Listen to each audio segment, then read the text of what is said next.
We still have 2 more left. So we've talked to the hangars.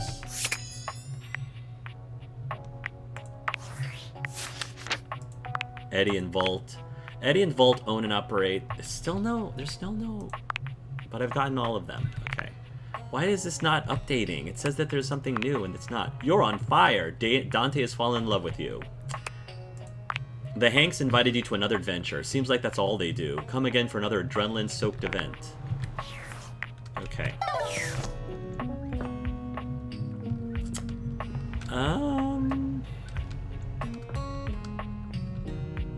Let's see.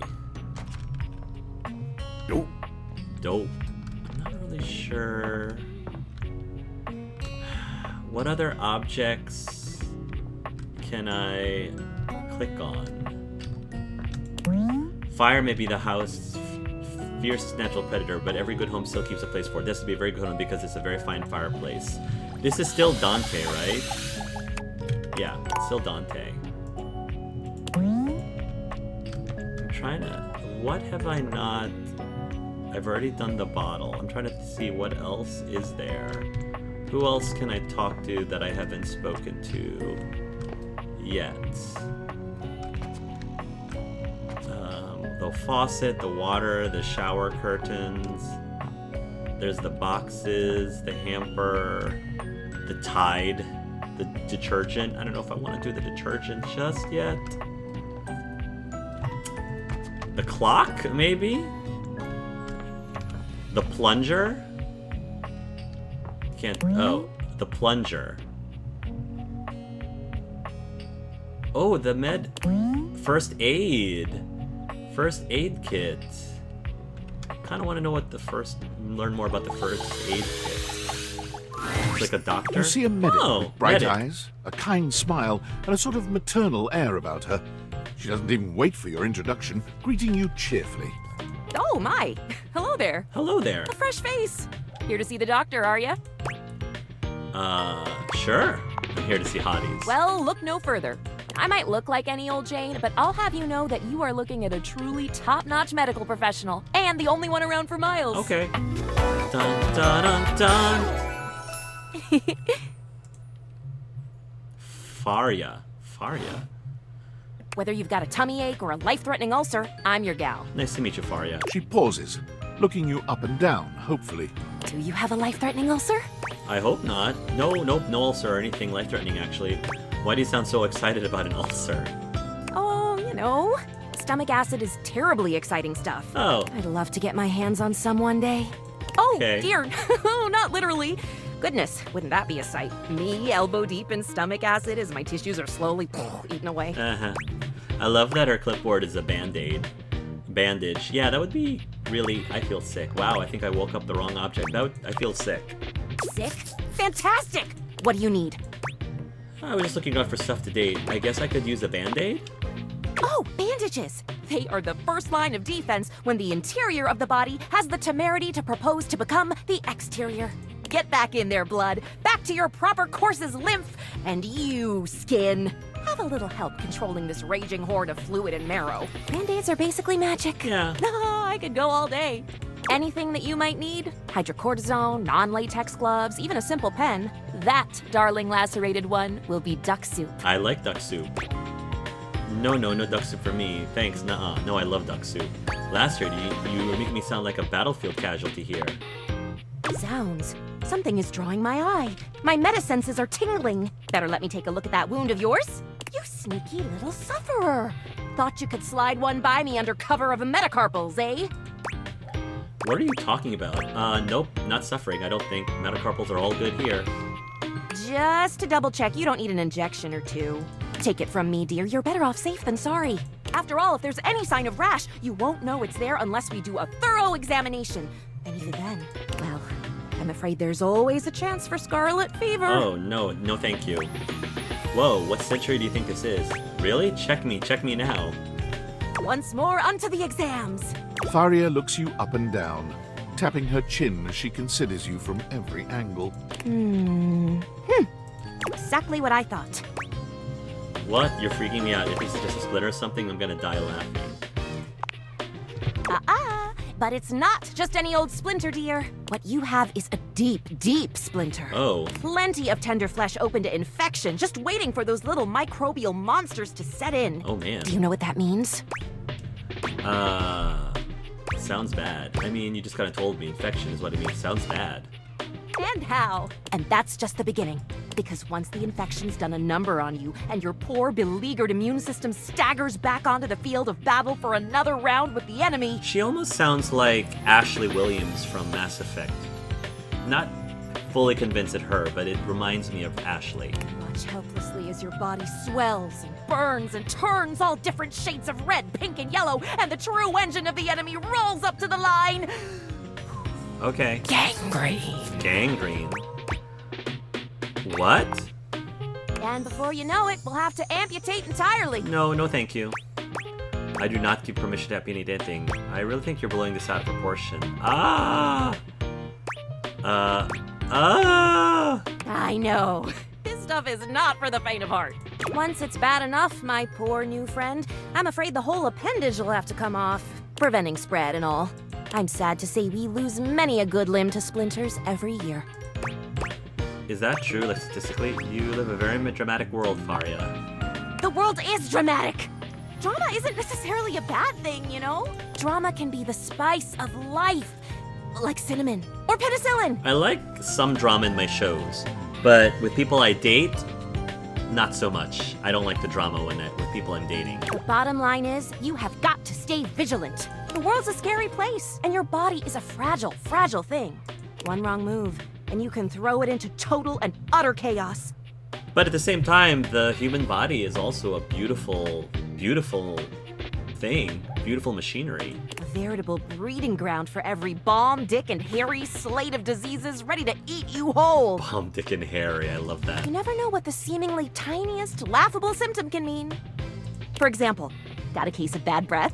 Maybe you just ate a sandwich with too many onions. Or your breath stinks like a dead fish on a hot Sunday because you've managed to develop halitosis as a result of the toxic substances in your body not being filtered out properly because your liver is failing. Maybe. Or maybe it's the first one. Or it's just that sandwich. Pretty sure my liver's okay. Love the concern, though. Or it's just that sandwich. Maybe. A totally legitimate possibility. Most likely. You can never be too careful. Well, that's why you do other testing to make sure before you jump to that conclusion. And when something does go wrong, well, it's my job to make sure you're all fixed up. I appreciate it. And I'll have you know, I take my job very, very seriously. No, I got that. The doctor's duty is to keep their patients alive and kicking. That's a big responsibility. So you can bet your behind I make sure to cross all my T's and dot all my I's. Sometimes even twice. All right, 2 dots, 2 crosses. When will that madness end? I'll bet your handwriting is hard to read. 2 crosses? I bet your handwriting is hard to read, like a doctor. Never met a doctor who had good handwriting. Yeah, but that's not a goal to strive for. I don't think they're proud of that, though. That's not a goal to strive for. Horse feathers. Horse feathers. That's what Wynn says from Dragon Age Origins. Oh boy. Girl. Female. Not boy. Oh! You were expressing consternation. Frustration. Got it. Anywho, it doesn't look like you've got any type of rash after all. I hope not. Just that splinter looking awful uncomfortable there. Let's get that taken care of. Thank you. And then presto, you're all patched up. Thank you. There you go. Good as new. And if you do develop any plague-like symptoms, well, that's what I'm here for. Good to know. Do you secretly want me to have the plague? Just checking. I'll come back at the first sign of sniffle, I promise. You'd better. I'll keep the tissues ready. Medical professional Faria's always just a sniff, Faria. sneeze, and groan of discomfort away. Great. Work or play? Oh, Dorian's always play. The secret life of inanimate objects. Full of all sorts of things, none of them particularly sexy, but who can say? There's no junk in this trunk. A rug. Years have changed its color from red to everything. It's a box. Paper engulfed. The hot water heater heats water until the water is heating is hot enough to not need to be heated further, and it's already been heated. That's what it does. Hot water heater. I'm curious about the junk drawer. Let's look at the junk in my trunk. Let's talk about the junk. Is this stranger your junk Ooh. drawer, or the physical embodiment of clutter? He's absolutely covered in odds and ends. Receipts, CDs, rubber bands. Even his messy black hair sports a light bulb, a pencil, and a pen. He's so cute, though. He's so adorable. When he catches you looking at him, he startles, leaping back with an undignified yelp. Oh, you're adorable. Whoa, Nelly! Jerry. Oh, Jerry. Whoa, Wolf! Cheese and crackers, you startled me. He definitely sounds familiar, that voice. Hey, next time you open a guy, knock or something first, huh? I'm not used to so much light. Besides, sudden jerky movements like that risk disorganizing my collection. So, I know that voice. Your collection? Oh, yes. Of course. Sorry. Been a while since I've had a guest. Welcome to Jerry's Junk Drawer. Nice. The finest collection of curated treasures in all of the house. Feast your eyes upon knickknacks and gewgaws from parts unknown. Gewgaws, that's a new word for me. This is just a bunch of tangled wires. Is that a rusty nail? A moth flew out when I opened you. Is that a rusty nail? Oh, that's the question though, isn't it? Probably not safe to have that inside of you. Where did this nail come from? What picture frames did it hold? Is that really rust, or is it actually some sort of newfangled orange snack coating? Jerry lifts the nail to his lips, giving it a test No, lick. don't do that. Otherwise you might have to go to Faria. Don't do that. Nope, it's rust. No, tetanus. Tetanusy. No, So, what do you think? don't do that. Sorry, but I'm still not sure I understand what kind of collection this is exactly. Why, it's a collection of lost things. Each one forgotten by the world. Each one a story. I definitely have that. This button, for instance. Perhaps it was left behind as a clue from one lover to another. A modern-day Cinderella slipper. That's kind of romantic, actually. Take me with you, it says. And know that once you find the collar that matches this tragic button, you have found your love again. Ooh, very romantic. That's what I said. Pretty sure that's the button that fell off my pants. I meant to sew it back on months ago. No, very romantic. That's what I said. And this mysterious strip of papyrus. Perhaps a missive from an ancient land. Perhaps a treasure map. Oh, the wonders we could glean if only we could decipher these symbols of black and white bars. That's definitely a shopping receipt. Oh, that's where that went. I was supposed to file that as a tax write-off last year. Don't worry, I did. Or I will, How do you know which one? once I get around to it. Yep, spoken like a true junk drawer. Seems kind of cramped in there. Are you really okay living like this? What are you insinuating? It's pretty cramped in there. How will guests appreciate your collection? Yeah, well, you know, it's crowded, it's dark, and it smells. How will guests appreciate your collection? I curate for a specific demographic that happens to enjoy the limited space. Do they, don't though? mind. Do they? Don't they? Do you get a lot of other guests? Do I get a lot of guests? Do I get a lot of guests? Of course I do. Really? Oh, Jerry, do you need a hug? Bugs count as guests, right? Oh, I really want to hug this object. Not really. Oh, you mean the other objects. I get them in here all the time. Like who?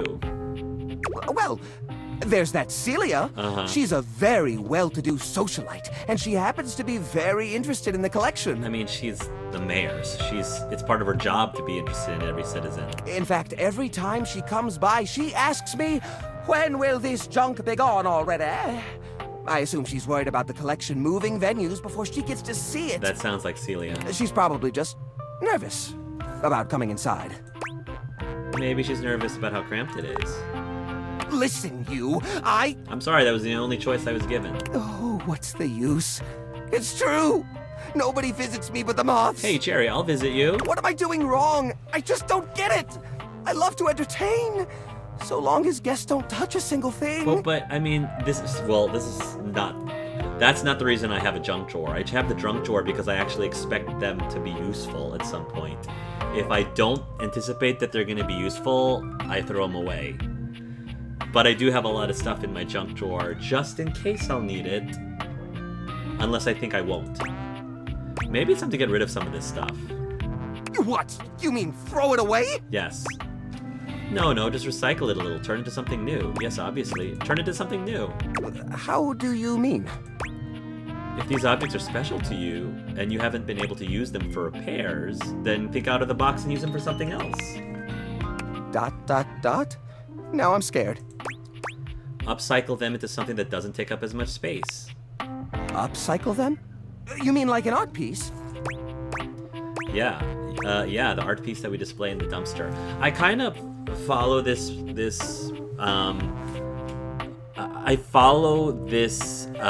mentality when it comes to stuff in my kitchen, my pantry. You know how you kind of buy something that you only need some of it? Like, you know, let's say you got, for someone like me who makes ice cream, okay, somebody asked me for a honey lavender ice cream. So I found a package of lavender from Amazon, ordered it to make the ice cream, and I didn't end up using it all. So I try to find ways to use it for something else if I can. Or I work for a company called Webster Store. Think of it as like a supplier for people who own food service industry businesses like restaurants, bakeries, food trucks, stuff like that. And I visited our main headquarters because normally I work from home. And at the main headquarters, they have a lot of like extra stuff that they put at the free table, like free to pick up. And so they just happen to have like large bulk, because normally it's for restaurants, like a bulk package of chocolate sauce, for example. Good quality chocolate sauce, like Ghirardelli good quality chocolate sauce, which I picked it up because, hey, it's free, and I figured maybe I could use it for something. So I used it to make ice cream. And then there was this other bag of what I wasn't absolutely sure what it was. I thought maybe it might be ranch dressing, maybe. I wasn't sure, but it's like a big bag of ranch dressing. And again, it's free. So I took it because it wasn't labeled, unfortunately. And I ended up putting it in the freezer until I was ready to taste it to see what it was and figure out what can I do? What can I upcycle? How can I use this to make something new? I literally just tasted it this morning and found out that it is sausage gravy. Like this type of sausage gravy that you would have with gravy and biscuits and gravy, or even better, the sausage gravy that you put on top of chicken fried steak. Mwah. Love chicken fried steak. So I was like, oh my gosh, I totally could use this for something, and it doesn't necessarily have to be for chicken fried steak or for biscuits, because I strategically unfroze it recently because I'm having people over. We're gonna have a party at my house, and I figured, hey, I've got this in bulk. I've got a lot of it. Why don't I find out what it is and then see if I could use it to make something for our party to entertain our guests. And I could use it in a casserole, like a potato casserole, and pour the gravy on top of it. I could do a really awesome pasta dish with it using the sausage gravy as a sauce, or even a very fancy schmancy mac and cheese where the cheese part is actually the sausage gravy with elbow macaroni. There's so many things I could do with it. I could use it on top of eggs. There's a lot of things. So it's basically like kind of the same idea. You've got a junk drawer of stuff in my pantry or my freezer, and I'm just trying to figure out a clever way to use it up so it doesn't go to waste, so it's upcycled. So anyway, sorry about that tangent, but that's what Jerry got me thinking into it. It's a lot like my junk drawer mentality in my kitchen. If I'm not going to use it, I'm going to throw it away, but I don't like wasting food, so I try to figure out something to use it for. An art piece that we display in the dumpster. And I'm going to say, yeah. Well, I suppose the collection could use a centerpiece. Something eye-catching to bring in more visitors. which is to say a single-digit number of visitors. And I like arts and crafts. Like if we got some junk, especially since I have little kids, let's think out of the box. Think of a creative way we could turn the stuff that we probably would otherwise throw away and turn into some sort of like art piece. Which is to say another visitor besides you and the roaches. Yeah, I don't like roaches. Roaches are no bueno for me. I love spiders. I'm cool with spiders because spiders tend to eat the bugs that I don't like around the house even more. I do like spiders in my house because they eat other bugs. Roaches, no bueno for me. I don't like roaches. But I wouldn't even know where to start. I mean, what am I supposed to do? Just smash objects together at random? No, not at random. I can't imagine Pierre the Paperclip and Claude the So Old He's Gray and Unusable Now Eraser getting along. They're so different. But this junk isn't talking, even with the date faders on. Could you combine objects with similar personalities? But this junk isn't talking, even with the date faders on. Chunk! I knew it! You're not here to help me. You're just trying to trick me into cleaning up like everyone else. Just because I say it's junk doesn't mean that there's just because it's junk doesn't mean that I don't like it. I like junk. Junk can be used for other things. Well, I tried being diplomatic. All right, give me those. They're going in the garden. Well, I didn't want to go that way. Come on now. No, you can't. Please, at least let me pick what I want to get rid of. I'll clean this place up, I swear. Just don't throw away all my memories for nothing. I couldn't. That wasn't what I was intending. We're just going down a route. All right, as long as you promise to clean. Oh, thank goodness. It'll take some time, though. This process is delicate. I won't be done until tomorrow, at the earliest. Okay. I wasn't trying to insinuate that his junk was bad. I wasn't trying to force him to throw away anything. And at the same time, I think that there's a balance. Like, I think that you can definitely be a pack rat to the point that it's not optimal. So, but I was willing to use it for something else. Your room is dark and cold. Nightmare again. And though you may have gone to sleep alone, you can feel someone else here. What do you want, Nightmare? Nightmare looms over the edge of your bed, at once friendly and disquieting. I didn't even drink coffee before this. Why are you there? Is it you again? Yes. What do you want, Nightmare? Ah, you're back. I've been contemplating what to show you this time. What may unsettle you? Get your blood pumping. This time I think maybe you're speaking in front of an audience. Yeah, sorry, but public speaking is actually something I love to do. I know that it's a legitimate fear. One of the largest fears or phobias that people have is public speaking. For some people, it's scarier than death itself. Not for me. You're barking up the wrong tree, Nightmare. Is that scary alone? The thought of being vulnerable in front of so many people? Heck no, I love public speaking. That's my favorite. You're talking to an extrovert here, Nightmare. Try again. Expecting eyes on you, knowing if you misspeak even once... No, I don't have that fear. They won't respect you. No, I don't have that fear. I'm pretty good at talking. They might not even like you, or be able to stand you. I don't have that fear. Your words tumble out and you start mixing them up. Doesn't happen. You can feel your heartbeat in your ears. Doesn't happen. The spotlights on you make you start to sweat. Girl, I've been public speaking since I was in kindergarten, without phasing whatsoever. That does not scare me. You start to get your lips under control and the words start to flow the way you intended. Whatever, man. Then your tongue presses against your front teeth and they give. No. One of your teeth slips out of your gum and down onto the podium in front of you. This has zero effect on me. You stare in horror. You reach to pick it up, and then... I've never had this nightmare before because it's not a legitimate fear of mine, Nightmare. When are you getting that into your thick skull? A canine tooth drops to your tongue. Now that's my teeth falling out. That's a nightmare I've gotten. But public speaking, psh, for me, child's play. You let out a petrifying, guttural scream as your own teeth fall loose from your gums. Okay, now you're getting warmer, Nightmare. A tickle in your throat makes you cough. The people in the audience gasp, Wretch, lean back, flee from their seats. You're coughing up more teeth. They come out of your mouth and into your hands bloody. Come on, keep going. Your mouth is just gums now.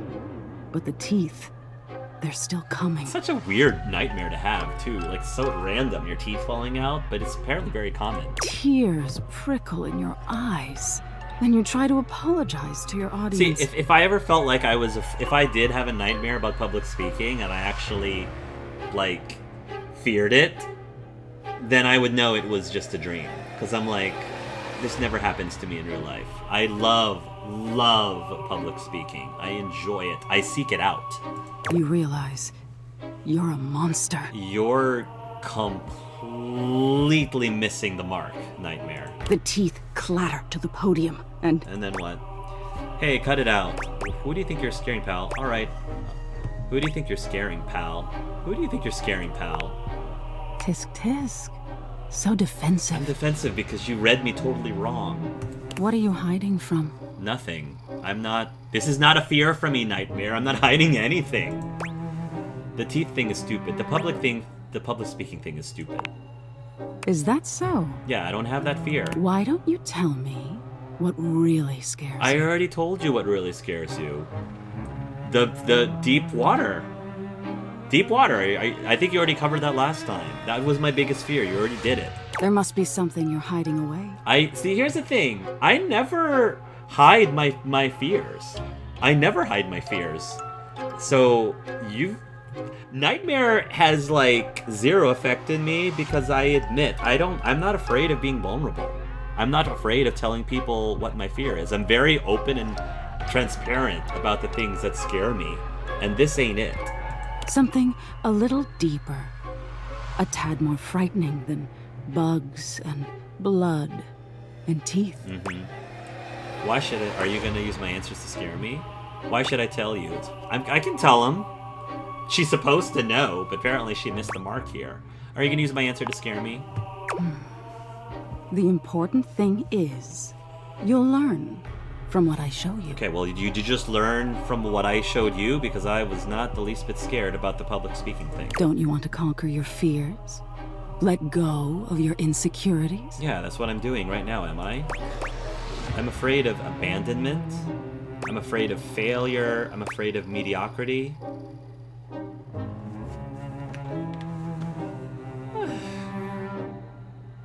Failure, mediocrity. Of these three, I'm not really fearful of mediocrity. Like, I'm not afraid of mediocrity. I like to be, special, as in, like, I like to be different. I don't want to be normal. I don't want to be like everybody else, but I wouldn't call that a fear. I'm afraid of failure. I mean, as a perfectionist, sure. But I wouldn't say I'm fearful of failure. It's like an annoyance. I wouldn't say I'm scared of it. I'm afraid of abandonment. I mean, as a social butterfly, this is probably the closest of the three. Because, I mean, I like being around people.